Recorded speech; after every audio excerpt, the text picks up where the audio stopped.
¿Qué tal? ¿Cómo están? Muy buenas tardes, noches, tengan ustedes. Y nos volvemos a encontrar después de algunos días intensos, con un clima muy particular en el país.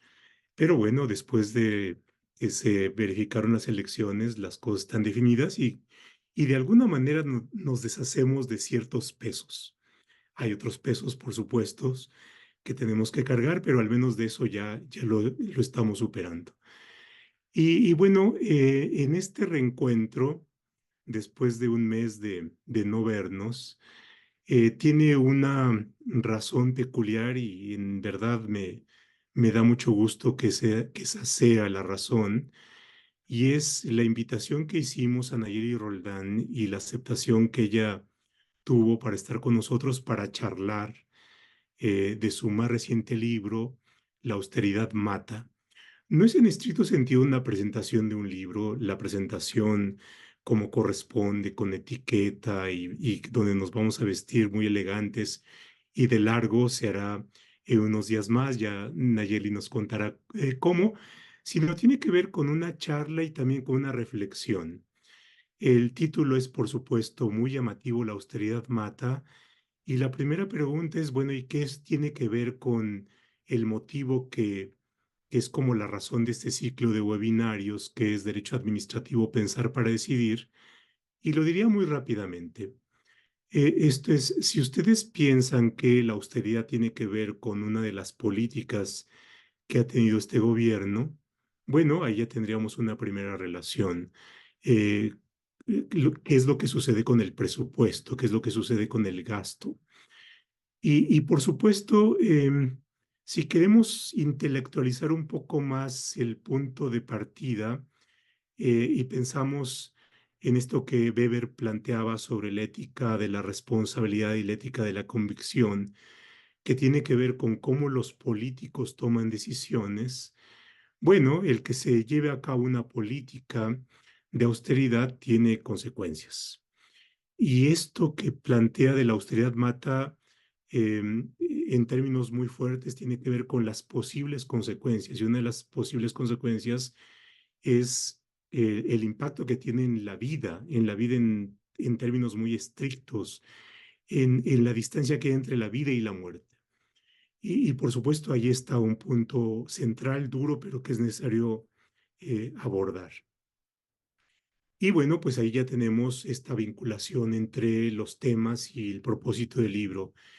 Y luego hay una razón personal en lo personal, Nayeli, creo que es una de las grandes investigadoras que tenemos en el periodismo mexicano. Hace varios meses ya presentamos aquí mismo este otro libro que escribió con Manuel Ureste sobre la estafa maestra y me impresionó la capacidad de investigación que yo diría es superior a la capacidad de investigación que podemos encontrar en los ejercicios que hacen los órganos internos de control o aún la Auditoría Superior de la Federación. En el caso de la estafa maestra, la investigación que hizo la Auditoría Superior de la Federación es mínima si la comparamos con la que pueden ustedes encontrar en ese libro. Ojalá tengamos una investigación que pueda, en el ámbito más técnico de, de las responsabilidades administrativas, tener alguna semejanza con lo que hace Nayeli y lo que ha hecho con sus equipos en estos trabajos. Entonces, ahí hay una razón. Y bueno, así es que, Nayeli, muchas gracias por haber aceptado esta invitación. Diré solamente algunos breves datos sobre tu semblanza. Nayeli estudió comunicación y periodismo en la FES Aragón de la UNAM. Ha sido profesora y en eso es colega nuestra del Diplomado de Investigación Periodística en el CIDE, este diplomado que lamentablemente tuvo que cerrar, em, no por buenas razones. Hice referencia a la estafa maestra y, por supuesto, además del mérito que como lector le encontramos, eh, vean ustedes los reconocimientos, fue el Premio Nacional de Periodismo en el 2017 por esta investigación. Luego obtuvo el Premio Ortega y Gasset esta fundación española, esta institución española en el 2018 y más recientemente en el 2023 tuvo una mención especial en el premio María Mors Cabot, eh, simplemente para enunciar algunas de sus reconocimientos. Y bueno, también aprecio mucho que esté aquí Natalia Campos. Muchas gracias, Natalia, por aceptar esta invitación como acompañante en la discusión con Nayeli, en el comentario con Nayeli. Natalia es politóloga, egresada de la Universidad del Rosario en Bogotá.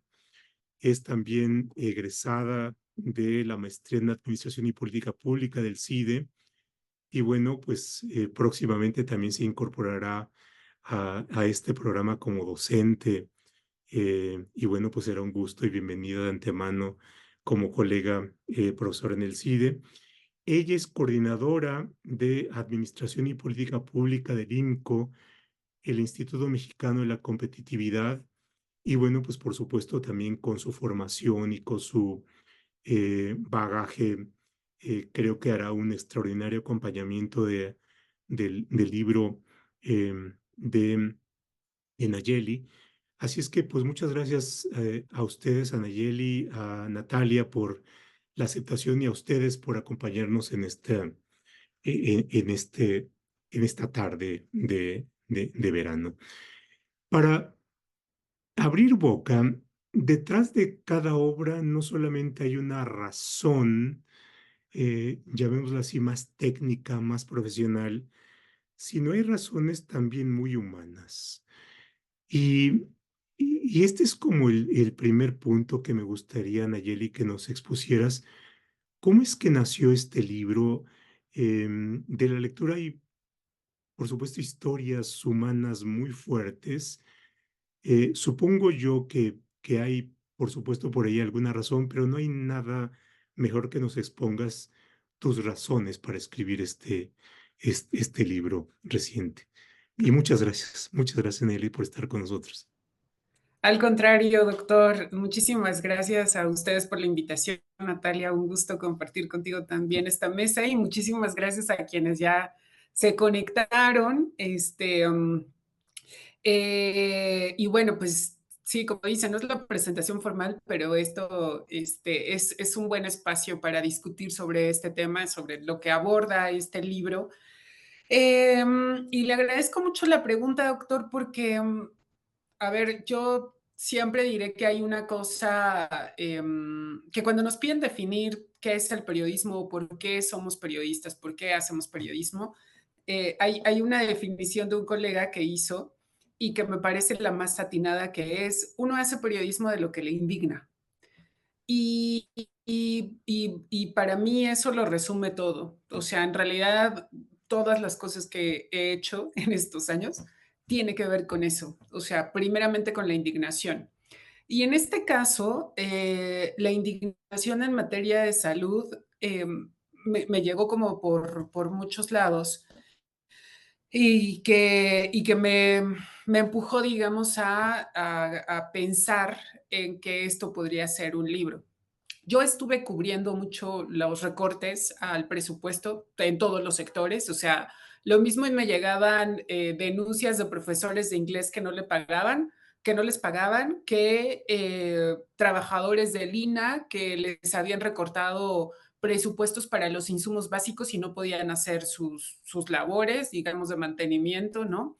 Eh, las mamás que se quejaban de que no les llegaba el programa para madres trabajadoras y que sustituyó a las estancias infantiles, pero luego hubo una parte que en realidad empezó como a retumbarme mucho, que tenía que ver con las protestas, por un lado, del personal médico, que además era llamado héroe durante la pandemia, ¿no? Todos eran héroes salvando vidas durante la pandemia, pero luego los vimos en las calles, literalmente manifestándose y protestando por la falta de insumos básicos para trabajar, los niños con cáncer y sus padres saliendo también a protestar, pero hubo también un elemento que para mí fue detonante, que era la baja en vacunación por primera vez en este país. Ay, perdón. De un nivel brutal la caída, ¿no? O sea, la cobertura bajó a 30% de cuadro básico para bebés, para niños menores de un año. Y esa era la cifra macro, digamos, o sea, era la cifra que daban a conocer de acuerdo a una encuesta del INEGI. Y por supuesto que era terrible, pero a mí en ese momento me impactó. O sea, yo decía, ¿por qué esto no es un escándalo nacional?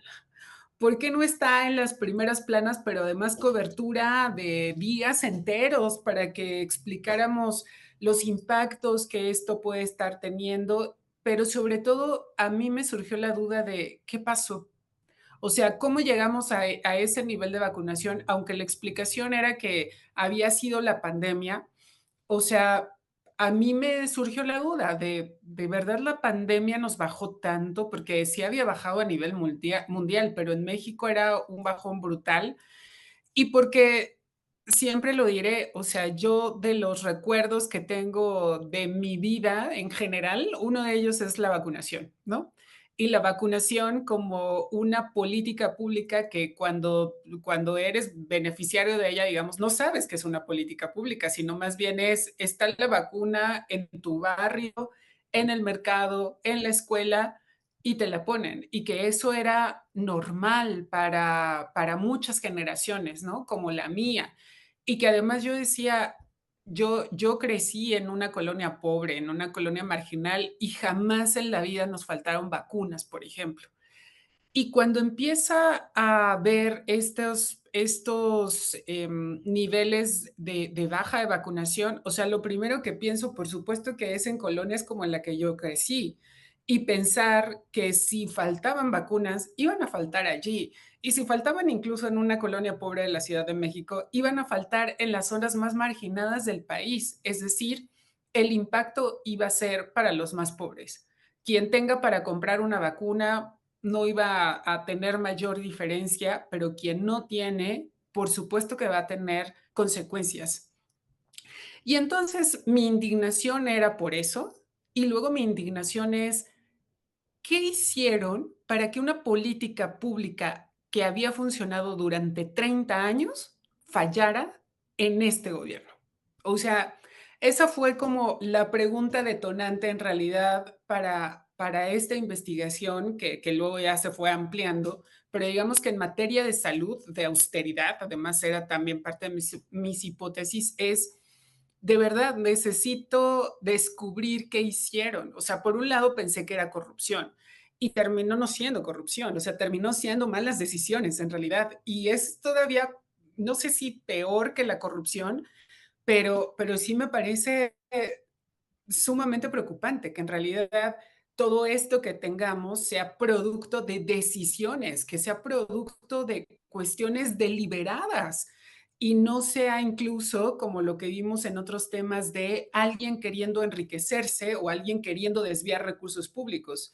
No es que eso se justifique, pero digamos que me alarmaría menos incluso que hubiese sido corrupción. Y no, en realidad fueron decisiones tomadas con todo lo que eso conllevaba por parte de funcionarios públicos. Entonces, bueno, básicamente surgió de allí, doctor, y tratar de explicar cómo es que si en el presupuesto global de salud no había bajas y que se cumplía lo que el presidente decía de su gobierno, estaba invirtiendo más en materia de salud, y cómo es que veíamos las protestas de los médicos reclamando falta de insumos y cómo es que veíamos desabasto que ya habían estado documentando organizaciones como Cero Desabasto. Había algo ahí como que no cuadraba, ¿no? Y justamente lo que pasaba en medio de ambas cosas es lo que me propuse investigar y que luego se tradujo en este libro. Sí, caray, qué cosas tan que se van juntando y de alguna manera hay que seleccionar aquello que, como dices, causa indignación. Luego de leer el libro, veo como una diversidad de planos. Digamos, hay una primera cuestión que tiene que ver con las historias. Eh, por ejemplo, hay por ahí un niño que se llama Ricardo, de 10 años, que le escribe al presidente diciéndole qué es lo que le está pasando porque él tiene cáncer y que no tiene medicamentos. Y así como este niño que es Ricardo, hay otras personas a las cuales tú le das la voz. Y ahí, por supuesto, tenemos a quien tiene el derecho, al menos hipotéticamente, pero no tiene el derecho real. Tiene el derecho en el papel, pero no tiene el derecho en la realidad. Hay otro plano que ocurre en las instituciones y, por supuesto, hay un plano muy humano. El médico que quiere hacer o la médica que quiere hacer todo aquello que está en sus manos, pero por más que quiera hacerlo, no alcanza y tiene que poner de su bolsa o sale a hacer una protesta pública para pedir que surtan medicamentos y que después, muy tristemente, es despedido. ¿Por qué? Porque quiso hacer bien su trabajo y porque fue más allá y no quedarse una situación pasiva. Esto es otro de los dramas que tú expresas en el libro. Pero hay otro plano y es un plano que normalmente no vemos, pero que está ahí como telón de fondo y tiene que ver con cómo se toman las decisiones, qué hay detrás de la toma de una decisión.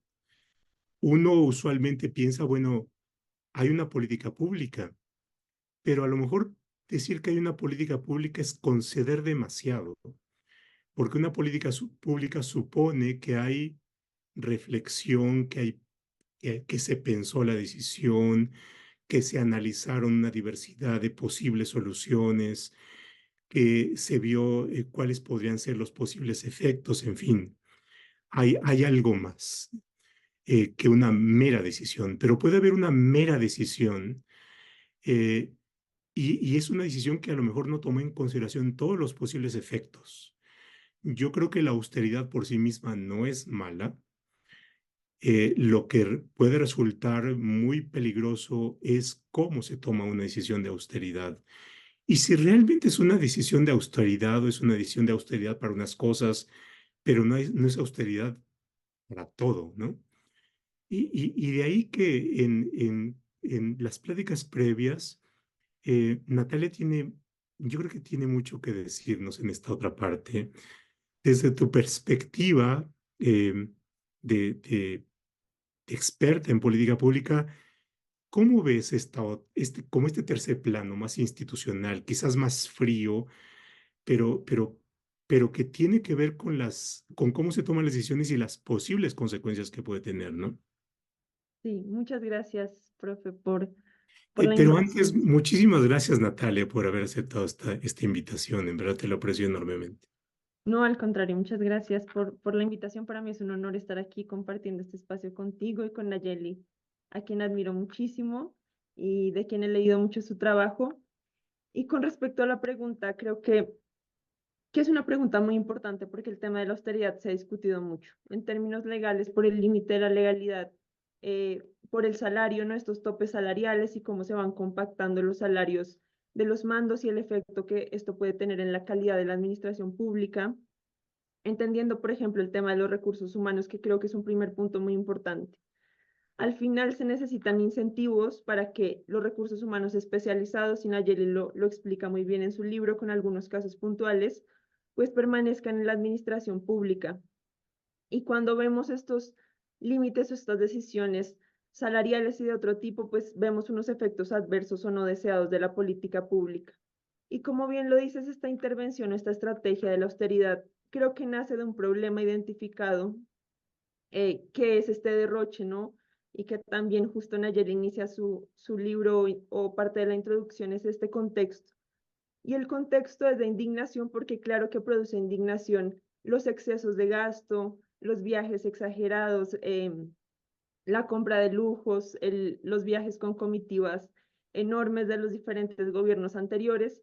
Y en este contexto, pues un tema de austeridad, una estrategia de austeridad parece muy precisa y más que pertinente y coherente con el contexto justamente de indignación y con la necesidad de optimizar los recursos públicos que al final pues son de todos y todas. Entonces, hay un contexto de un problema público, hay una necesidad de una intervención de la austeridad, pero como bien mencionas, la austeridad puede significar muchas cosas y en este caso lo que los datos nos indican y lo que vemos en la práctica es que más que austeridad fue un ahorro selectivo o un recorte selectivo de diferentes rubros.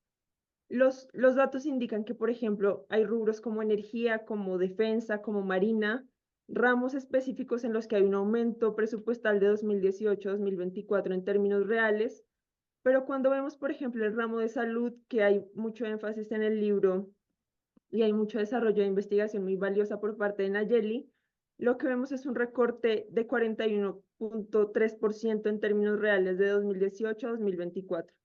Entonces se gasta mucho menos en salud porque los recortes han sido para algunas cosas y para otras vemos dedicar muchos más recursos públicos para los proyectos prioritarios del gobierno, muchos de los cuales, por ejemplo, el Tren Maya tienen costos excesivos o sobrecostos de una magnitud enorme. El IMCO lo ha documentado mucho en términos del Tren Maya, por ejemplo.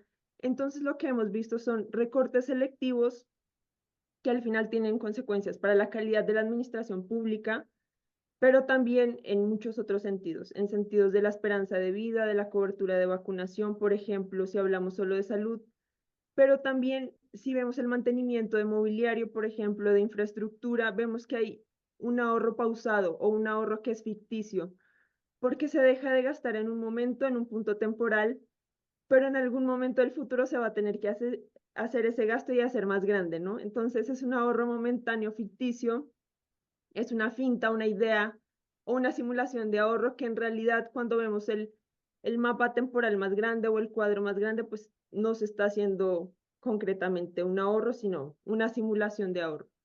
Y esto también se ve en la prevención, ¿no? Hay un dato en el libro de Nayeli que es el número de personas que dejaron de hacerse un ultrasonido en los hospitales de la Secretaría de Salud en 2022, que creo que es 500.000 de personas. Y entonces, esta falta de diagnóstico, porque no hay citas suficientes, no hay ultrasonidos, no hay exámenes para enfermedades crónicas, pues, ¿cuál es el escenario que da? Que el costo de atender a estos pacientes sea mucho mayor. Y eso se ve, por ejemplo, en los datos del IMSS. Ha aumentado el costo de atender pacientes, por ejemplo, de diabetes o de insuficiencia renal, porque hay ciertas decisiones de política pública que lo que han hecho es que sea más costoso atender los problemas porque se hacen más grandes ante estos recortes que son, digamos, particulares para ciertas cosas, pero no para otras. Entonces la austeridad es un discurso muy poderoso porque claro que está ligado a la indignación de este derroche y de estas élites políticas desligadas de la realidad de un país que ha vivido desafortunadamente en una situación de pobreza, en un contexto de pobreza. Entonces es un discurso que claro que a las personas les llega mucho, pero cuando vemos los números, y eso lo explica Nayeli muy bien en el libro, que ojalá todos lo puedan leer, pues lo que vemos es consecuencias no deseadas de esa intervención de política pública y además atributos de la intervención que no corresponden pues a la realidad del problema. Hasta ahí dejaría por ahora.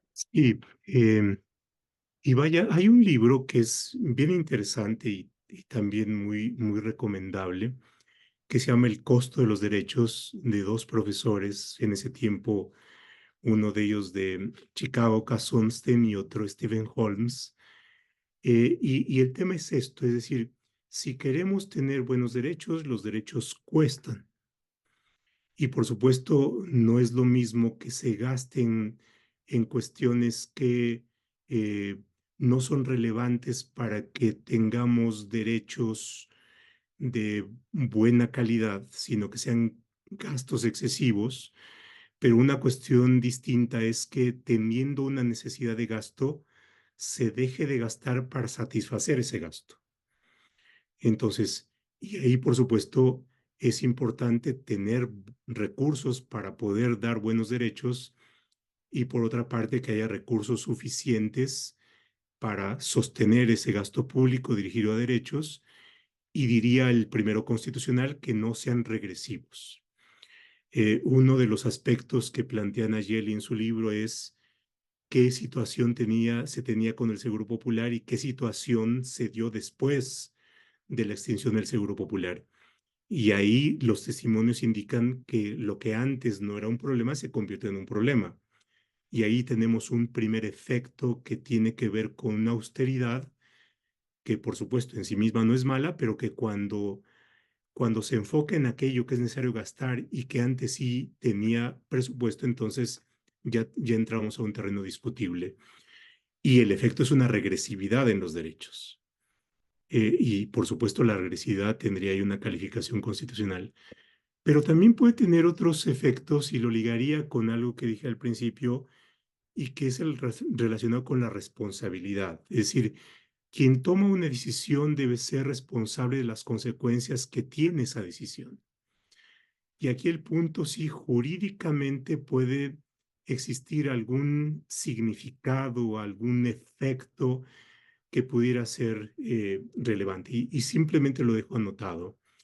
En el libro de Nayeli se plantean cuestiones tales como eh, no es posible atender a una persona a un hospital porque de 4 quirófanos solamente uno está funcionando y los otros 3 no están funcionando. Debieran estar funcionando, por supuesto. La capacidad instalada, si estuviera funcionando adecuadamente, daría para la atención. Y entonces la persona tiene que o ir a un hospital privado o bien tiene que ir a la capital del estado para ser atendido o tiene que buscar algún lugar y la manera en cómo puede encontrar ese lugar en un hospital en la Ciudad de México. Ahí hay una historia, historias realmente duras que nos plantean ayer. Y bueno, ¿qué es lo que pasa? Cuando un hospital debiera darle la atención y no se la da por causas atribuidas al hospital, lo que está haciendo es que las personas pierdan oportunidades. Pierde el chance, pierde la oportunidad. Y al perder la oportunidad, su probabilidad de vida, su probabilidad de sanarse es menor que aquella que pudo haber tenido si hubiese tenido esa oportunidad. Y hay un efecto muy relevante en lo que llamamos la responsabilidad patrimonial del Estado, porque esa pérdida de la oportunidad, esa pérdida de la chance, como se le dice en algunos lugares, es un elemento que puede ser la base de un reclamo jurídico, ¿no? En fin, ahora, una de las cuestiones que estuvimos preguntándoles a ustedes es qué le preguntarían a Nayeli y hubo respuesta. Sí, sí, sí hay varias preguntas. Entonces, voy a leer algunas de estas preguntas que fueron formuladas. Em, por ejemplo, esta una es, ¿cuántas solicitudes mandaste a transparencia? ¿Cuántas te rechazaron? ¿Qué tips darías para modificar las solicitudes rechazadas, ¿no? Y por supuesto ahí yo creo que hay una experiencia muy valiosa. Eh, ¿Cuáles podrían ser unas buenas medidas de austeridad? ¿Hay suficiente información y evidencia para llevar el caso ante cortes y organismos internacionales para iniciar un proceso contra los responsables? Bueno, ya ahí di alguna base. Con base a tu trabajo periodístico y los datos que has recabado, tomando en cuenta los resultados electorales del pasado 2 de junio, ¿crees que el gobierno sigue en la misma tendencia o puede dar un leve giro de timón? Bueno, son algunas de las preguntas que te formularon ayer, y así es que eso nos da paso al siguiente segmento. Exacto, muy interesante esto de para la siguiente media hora, oigan, pero bueno, voy a Sí, ir lo más que pueda. Respecto a las solicitudes de información, yo creo que hice más o menos como unas 200 solicitudes, probablemente. Em, la verdad es que muchas de ellas sí me las respondieron porque tuvieron que ver mucho con vacunación, sobre todo. Y la verdad es que Birmex, o sea, contrario a todo lo que hace, el área de transparencia es extraordinaria. O sea, realmente sí me respondieron. De las cosas que más bien tuve como obstáculo era que de repente me respondieron con, vean por las copias y eran cientos de páginas, ¿no? Pero bueno, la información ahí estaba. O sea, donde sí tuve complicación es con Insabi. Insabi que finalmente va a terminar siendo un hoyo negro, porque obviamente hay que recordar que el INSABI sustituyó al Seguro Popular con todo y el fondo de aportaciones, ¿no? O sea, que eran miles de millones de pesos del fondo para enfermedades catastróficas que tenía el Seguro Popular, lo pasan al fondo del INSABI y a partir de ese movimiento legal, el INSABI tuvo toda la posibilidad de manejar ese dinero. Pero luego, cuando lo desaparecen, incluso hubo políticos que advertían eso, que en realidad la desaparición tenía que ver con un cálculo de opacidad, que era ya no informar qué es lo que habían hecho. Y eso nos lo dijeron antes de que desapareciera el INSABI, ¿eh? Pero cuando desaparece, efectivamente, ya en el decreto, yo estaba haciendo justamente las solicitudes de información. Y aunque obviamente hay todo un proceso de entrega-recepción, aun cuando una institución sea extinta, en la práctica tendrían que estar respondiendo. Pues no. O sea, en la práctica lo que dijeron fue, estamos desapareciendo y no hay quien te responda, literalmente eso es lo que dicen, ¿no? No hay quien responda, no, o sea, estamos entregando la institución, pregúntale a IMSS Bienestar, que es ahora quien se haría cargo de esa información y finalmente la estrategia. Le pregunté a IMSS Bienestar y lo que me dijo es, todavía no tenemos las riendas de la información, pregúntale a INSABI, ¿no? Entonces, en realidad, sí es real que termina siendo, el efecto termina siendo la opacidad, o sea, la desaparición del INSABI, yo la daba como por una buena noticia en el sentido de reconocer que una política pública no había funcionado, pero empiezo a creer que no era realmente el objetivo de esa extinción, sino que finalmente sí va a terminar siendo un hoyo negro lo que hicieron con los miles de millones de pesos del INSABI, por ejemplo, ¿no? Y ahora, bueno, IMSS Bienestar se hace cargo, pero finalmente la bolsa se redujo 60%, ¿no? Entonces, ahí hay un pendiente gigante de rendición de cuentas. Luego, de las otras preguntas, doctor, ¿qué era? Si había materia suficiente para llevarlo a órganos internacionales, ahí sí les fallo porque yo no sería capaz de evaluar una cosa así. O sea, lo que sí puedo decir es, hay responsabilidades administrativas, sí, claro. O sea, hay nombres y apellidos de personas que tomaron las decisiones y yo creo que finalmente se tiene que ver la cadena de mando tal cual. O sea, a ver, primero es el presidente ordenando esta política de austeridad a rajatabla. O sea, él no ordenó una evaluación para ver en dónde se podía recortar, ¿no? Él ordenó un recorte, incluso iba decretando literalmente, ¿no? Así de 50% en las plazas de no sé qué y tanto porcentaje en diferentes partidas presupuestales, etcétera. O sea, no es que esa fuera una decisión tomada con base en evidencia de en dónde se puede ahorrar, ¿no? Sino más bien fue indicaciones de recorte. Luego fueron los funcionarios públicos a su cargo, ¿no?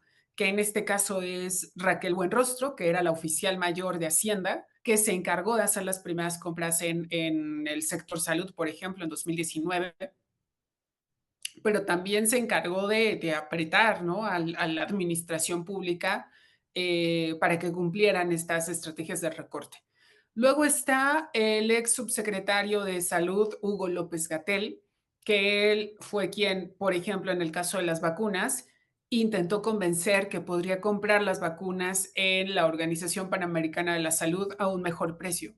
Y resultó que no lo hicieron, que se retrasaron las compras y que eso finalmente tuvo un impacto en la afectación del calendario de adquisiciones y por lo tanto de aplicación. Por eso es que 2019 no se aplicaron el porcentaje de vacunas que se había hecho en el sexenio completo anterior, ¿no?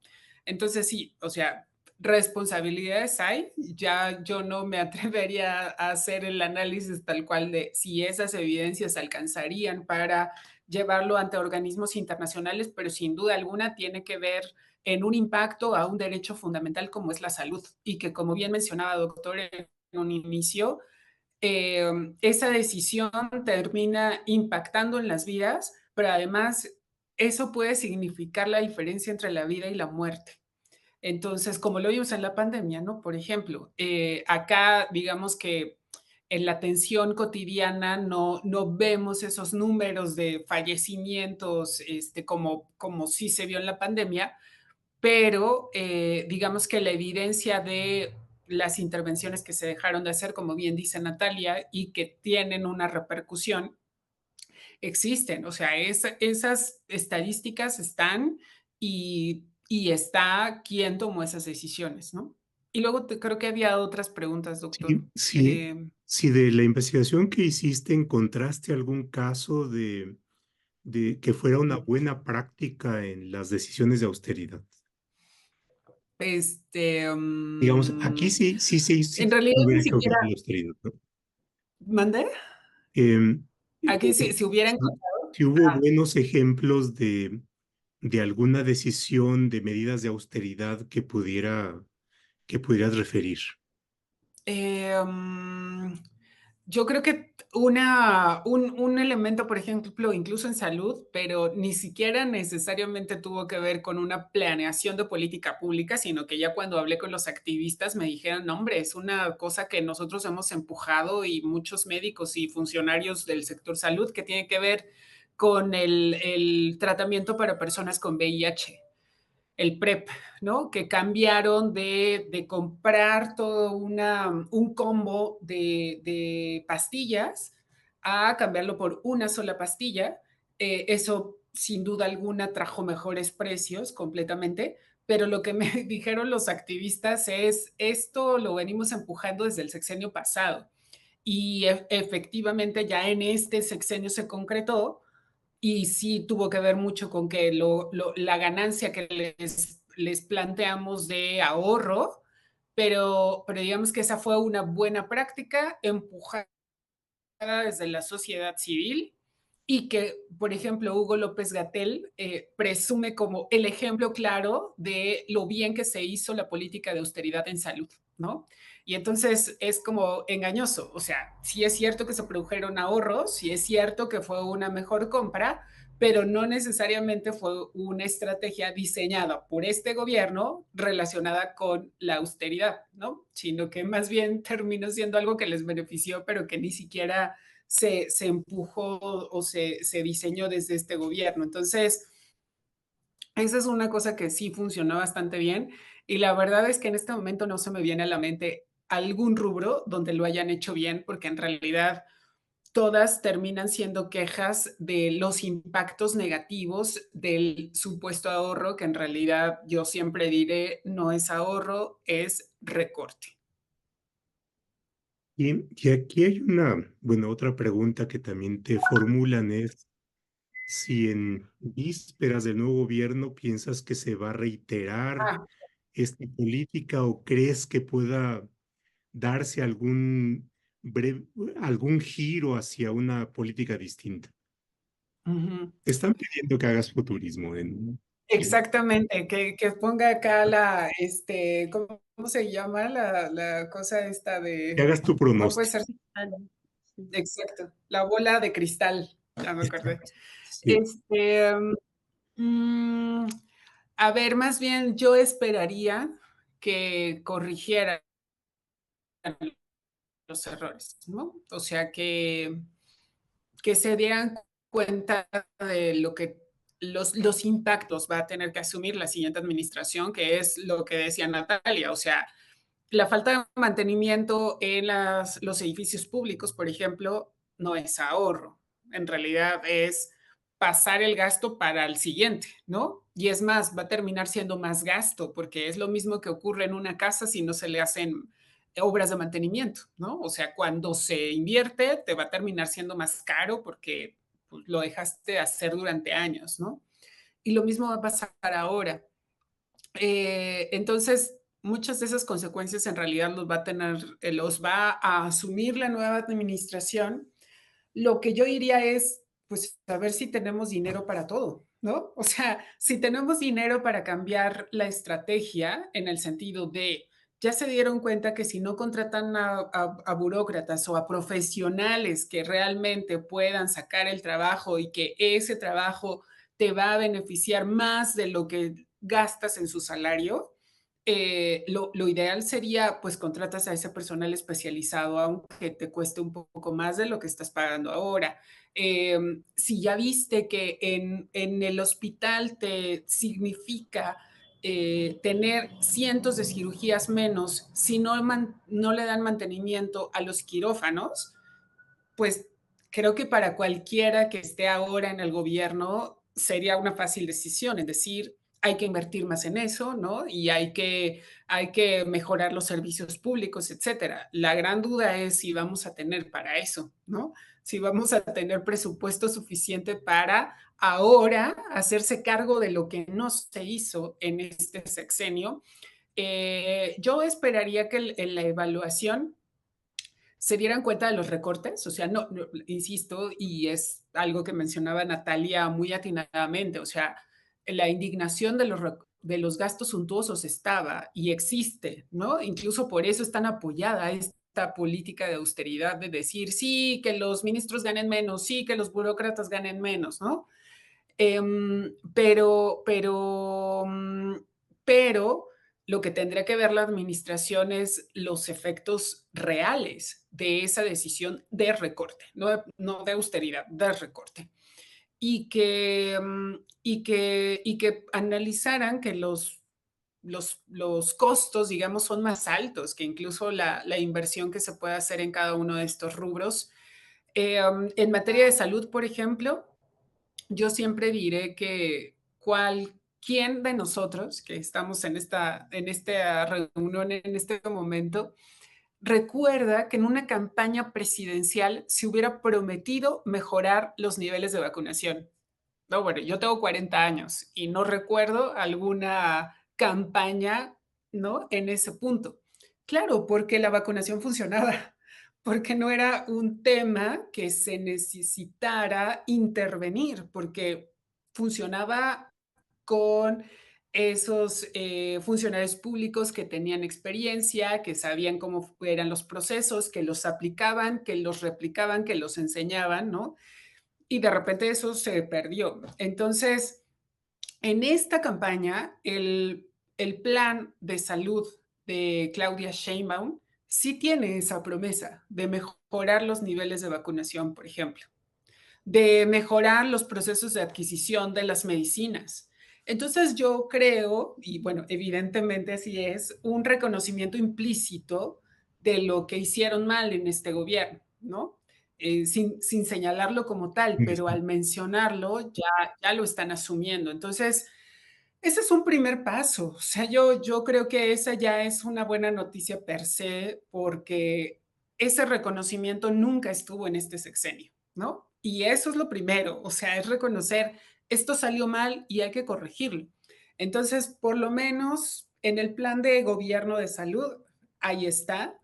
Entonces, por eso esperaría que corrigieran cosas. Y ahora lo que falta saber es si hay la voluntad, pero también si hay el dinero, insisto, para poder aplicarlo, ¿no? Claro.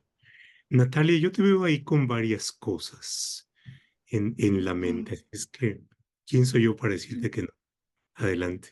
Gracias, profe. Justo quisiera referirme a lo último que dice Nayeli, es el tema de las finanzas. Al final tenemos este discurso de la austeridad, pero al mismo tiempo un escenario. El IMCO realiza un análisis que se llama Hacienda en la Mira, y uno de los puntos importantes es el déficit del sector público federal, que ha alcanzado o que se prevé que alcance en 2024 el punto más alto en términos absolutos, 1.7 billones de pesos. Hablamos aquí de la deuda, y uno de los más altos desde 1990 como porcentaje del Producto Interno Bruto. Entonces, creo que el punto que menciona Nayel es muy importante, porque el tema de la austeridad pasa por estas decisiones de recortes selectivos, pero también por las decisiones de comprar mal, compras públicas ineficientes que al final también generan una presión en el sector público, porque como ya sabemos, los recursos son limitados, son escasos y las necesidades son muchas. Vemos un escenario en el que está este tema de déficit, hay finanzas apretadas, hay un tema de hay que tomar decisiones frente a los subsidios a Pemex, el tema de la refinería, el tema de las obras de infraestructura que no se han terminado y al mismo tiempo estas promesas crecientes de los programas sociales, ¿no? Que claro que tienen todo este tema de evaluación y el tema de mitigación de la pobreza, pero también ampliar la cobertura de los programas sociales sin la responsabilidad de comprometer los recursos, pues nos habla de una irresponsabilidad que también marca estas decisiones de recortes selectivos que hemos visto. Entonces, creo que el tema de las finanzas es muy importante y el tema de la calidad de las compras públicas también, porque lo vimos en compras públicas de medicamentos. Al final, cuando este esquema de compras consolidadas va variando y tendiendo a mal, son cambios sucesivos, como decía Nayeli, primero la Oficialía Mayor de Hacienda, luego el apoyo de la UNOPS que resultó bastante fracasado, luego el gran fracaso que fue el INSABI, que algunos señalan como el fracaso más grande de este sexenio, y posteriormente el IMSS, Bienestar y ahora Birmex, ¿no? Con esta responsabilidad de adquirir y distribuir las medicinas. Entonces, estos cambios sucesivos produjeron que el beneficio de las compras consolidadas, que es justo el ahorro por el precio de volumen, pues se perdiera. Y en el punto en que las instituciones tuvieron que comprar de emergencia, compraron a precios poco competitivos y entonces ahí hablamos también de esta responsabilidad del gasto en materia de la calidad de las compras públicas, pero además en términos de salud, pues de que los pacientes y sus tratamientos no dan espera. Creo que algo que rescataría mucho del libro de Nayeli es que al final cuando hablamos de cifras y cuando hablamos de presupuesto a veces parece muy distante y como ocurre un poco con las cifras de seguridad, que hablamos de homicidios y de tasas, se pierde este sentido humano de lo que implica. Y acá lo que vemos es que son trayectorias de vida interrumpidas, tratamientos interrumpidos de niños que quizás hubieran podido salvarse, y esa es la parte dolorosa, si las decisiones de gobierno hubieran sido distintas. Entonces, creo que hay que dar el debate sobre las finanzas públicas, sobre la necesidad de transformar la administración para comprar mejor y bueno, sobre que al final esto no se trata solo de cifras y números, sino de vidas humanas y del pacto social en el que estamos, ¿no? Que es el país y que es la necesidad de garantizar derechos. Bueno, el profesor Rodrigo Morales El Coro, colega de la Escuela de la Facultad Libre de Derecho de Monterrey, dice Nayeli que que eres la culpable de sus insomnios, ¿no? Que con la lectura se le va el sueño. Y te hace varias preguntas. Te las leo, dice. No sé si sea posible documentar la trama de arreglos y acuerdos al interior de la Secretaría de Salud con la Secretaría de Hacienda que llevaron a comprimir los recursos y si la presión de comprimir el gasto vino directamente de la presidencia. Bueno, ahí hay una pregunta. Luego dice, ¿por qué no se reaccionó ante las protestas de los médicos? ¿Se puede investigar si hubo disensos al interior de salud, supongo yo que es la Secretaría de Salud? Otro aspecto es la renuencia para recomendar el uso de mascarillas en pleno COVID. ¿Tuvo algo que ver con esta decisión absurda de evitar un gasto al gobierno? ¿No? Bueno, el insomnio se va a traducir en tus respuestas, ¿eh? Exacto. Esta última es una muy buena pregunta, pero no, o sea, digamos, yo no tengo evidencia para confirmar que realmente lo que estuvo detrás de esa decisión de no usar mascarilla en ese momento tuvo que ver con la austeridad. O sea, digamos que parte de lo que pude platicar con diversas fuentes coinciden en que, por ejemplo, pues López Gatell es muy renuente a reconocer si se equivoca, ¿no? Entonces, él dio esta recomendación desde un inicio y la mantuvo hasta el final, ¿no? Aunque le mostraran la evidencia contraria. Entonces, no podría asegurar si fue una u otra razón de esa decisión porque no tengo la evidencia. Digamos, solamente pude recabar esos testimonios en diferentes fuentes sobre quién es López Gatell, ¿no? Por el otro lado, Respecto a las presiones de gasto, ¿no? Y que si terminaba siendo de presidencia, tampoco hay necesariamente evidencia al respecto. Más bien, tenemos evidencia, por ejemplo, y eso es una investigación muy relevante de México Evalúa, eh, que hubo una simulación en el presupuesto de salud, ¿no? Que se asignaban recursos públicos al INSABI, pero luego el INSABI lo regresaba a Hacienda. Fueron 155,000 millones, si mal no recuerdo, de pesos que se transfirieron así, ¿no? O sea, que parecía que daban más dinero, más presupuesto a salud, porque le etiquetaban más al INSABI, pero luego el INSABI lo regresaba, ¿no? Entonces, eh, um, es parte de la simulación, en realidad, ¿no? De aparentar que en salud se invirtió más, pero en la práctica el dinero se regresó y luego ya no supimos en qué se gastó ese monto, ¿no? O sea, una vez el ATESOFE, pues es imposible seguirle el rastro en realidad. Entonces, se pudo haber gastado en lo que fuera. Entonces, digamos que esa es como una parte del de el presupuesto en salud. Y la segunda pregunta, ¿cuál era, doctor? Perdónenme, debo de Tiene anotarlas. que ver No puedo con...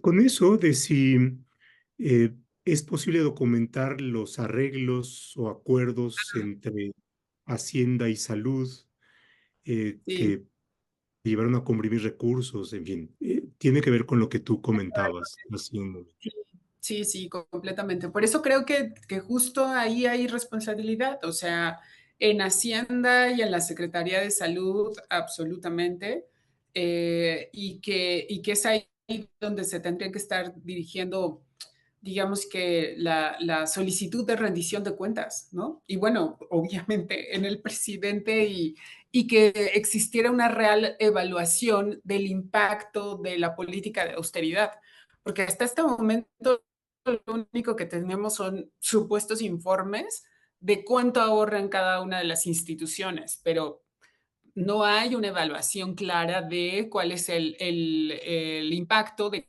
cada uno de esos recortes, ¿no? Las consecuencias tal cual. Entonces, justo lo que trato de hacer en este libro es poner en contexto esas consecuencias. Y las consecuencias son la vida de las personas, tal cual. O sea, todo suena muy abstracto para nosotros incluso, ¿no? Para el círculo rojo, para los funcionarios públicos que solamente están calculando presupuestos y están tomando decisiones por cálculos de todo tipo, pero en realidad esas decisiones terminan afectando a la población, ¿no? Y en este caso la más vulnerable, que de por sí que una enfermedad es terrible, ¿no? En cualquier circunstancia, pero si a eso le agregas que además no tienes el tratamiento necesario y que entonces ahora tienes dos problemas, que es la enfermedad y luego conseguir dinero para tratar la enfermedad, o sea, se vuelve terrible, se vuelve la tragedia que termina siendo para miles de familias, ¿no? Claro, pues muchas gracias al profesor Rodrigo Morales El Coro por su comentario y por sus preguntas y bueno, a todos quienes nos enviaron preguntas y a quienes están acompañándonos en este momento. Por ejemplo, te envía saludos Laura Romero, Ujú, Gilberto Nieto. ujú. eh, También aquí vi alguna organización que se me está perdiendo, de mujeres guerrerenses por la democracia, Ah, desde claro, sí. Chilpancingo. Muchas gracias. Y bueno, estamos ya en la ruta para la conclusión de este webinario. Qué rápido se ha pasado el tiempo. Ajá. Natalia, una reflexión así ya para ir cerrando este webinario. Sí, muchas gracias, profe. Bueno, creo que una reflexión que yo haría es sobre que el impacto de esta ley de austeridad republicana, que luego hasta se convirtió en pobreza franciscana y todo lo que se ha derivado de esto, o algo que me impresionó mucho que no había visto con la magnitud, es que así han sido consecuencias en muchos rubros.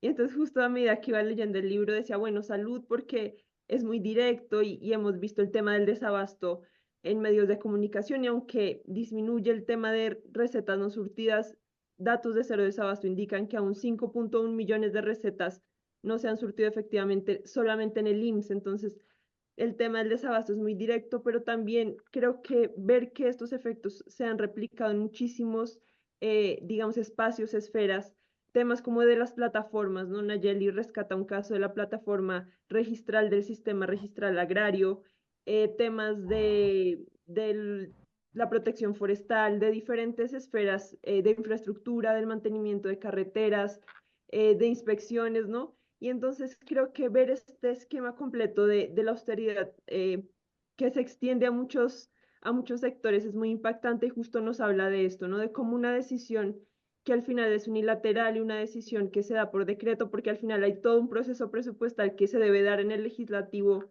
y que por eso ahí se da, pero estas decisiones, digamos, muy discrecionales del Ejecutivo tienen repercusión enorme en muchísimos temas y en muchos, pues desafortunadamente con consecuencias fatales. Entonces creo que da una reflexión importante de política pública sobre cómo la rigurosidad que muchas veces se exige, pues tiene una razón de ser, ¿no?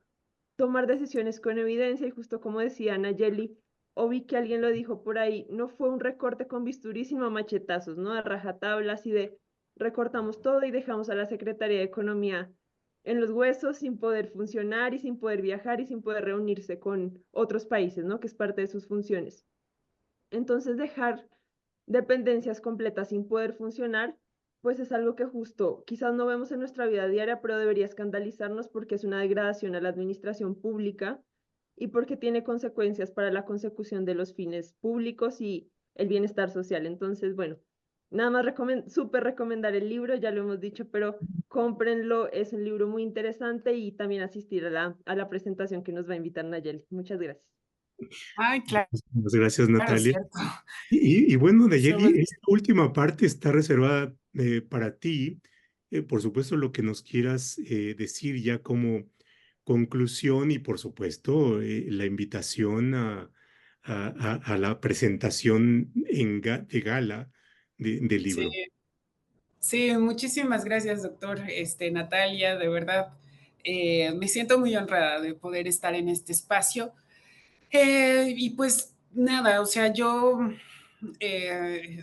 no sé si todos tengamos como este sentimiento extraño del país al que nos estaremos enfrentando en los siguientes años, ¿no? Con un poder concentrado. Eh, y en ese sentido, digamos que yo me pregunto qué tanto el periodismo no solamente podremos seguir haciéndolo, sino me refiero a herramientas como el INAI, por ejemplo, ¿eh? O sea, no a cuestiones de censura o algo así, sino incluso a un cambio como ese, institucional. Y también si estamos logrando llegar también a los lectores y lectoras, ¿no?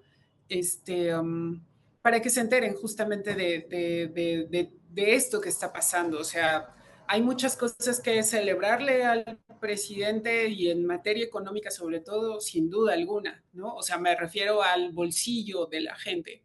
Pero también están estas otras cosas que o sea, no quiere decir que la administración fue perfecta, no quiere decir que esto no exista, o sea, esto pasó y esto, es más, sigue pasando.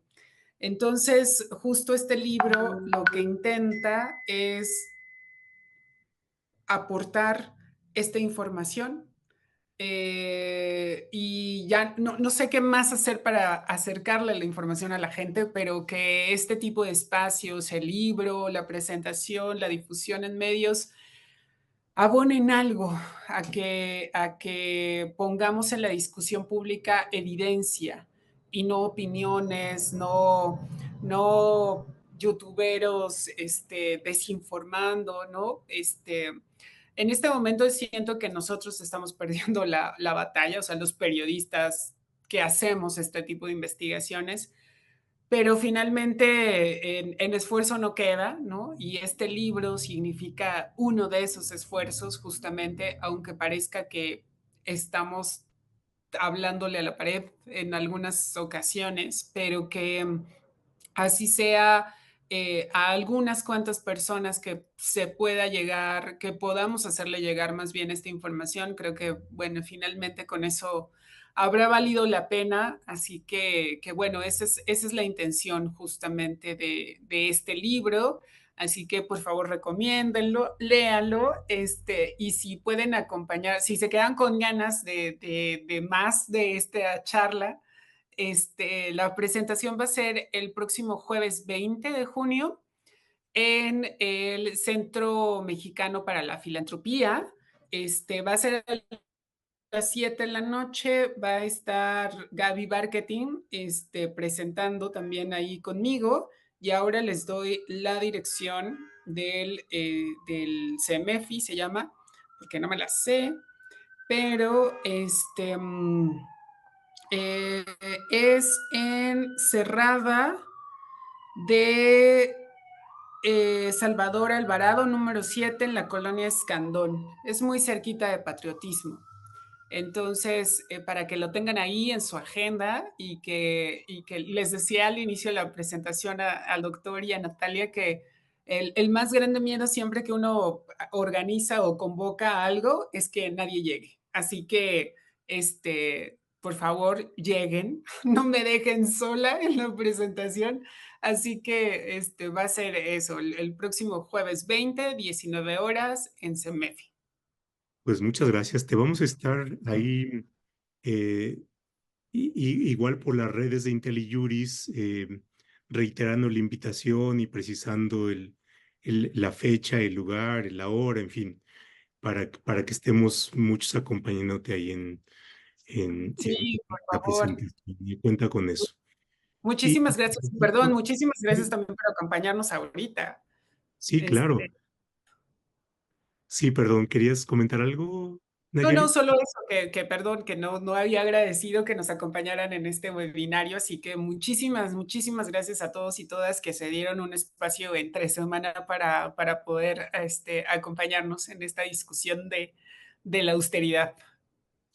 Pues muchas gracias Natalia, en verdad te lo apreciamos mucho, Nayeli, gracias por la generosidad de tu tiempo y creo que de lo que hemos hablado hoy tiene que ver con varias cosas, pero y solamente quiero destacar lo siguiente para cerrar esto, es el valor que tiene el periodismo, el buen periodismo, el periodismo como el que hace Nayeli, en el que de la indignación no solamente sale una exclamación, una interjección, sino sale algo más, y es el esfuerzo de hacer una investigación de campo, de buscar a seres humanos, de entrevistarlos, de documentar, de ordenar y por supuesto también de procesar todas estas emociones eh, y pasar de la indignación a las propuestas y a los ejercicios constructivos. En la medida en que tenemos ejercicios como el que hace Nayeli, yo creo que eh, sirven no solamente para informar, sino también sirven para precisar dónde están las fallas. Y si el gobierno quiere eh, corregir las fallas, la información como la que presenta Nayeli es imprescindible. No se puede corregir una falla de aquello que no se conoce o aquello que se dice que todo es perfecto y por tanto la afirmación de que todo es perfecto impide el conocimiento de aquello que no está bien. Y por tanto creo que ese es uno de los elementos muy rescatables, Nayeli, y te agradecemos ese ejercicio, esa valentía, esa seriedad y pues muchas gracias. Y muchas gracias a todos por acompañarnos. Muchísimas gracias, doctor. Muchísimas gracias, Natalia, y a todos y todas. A ti, Nayeli, gracias a todos por su asistencia. Hasta luego. Gracias, hasta luego.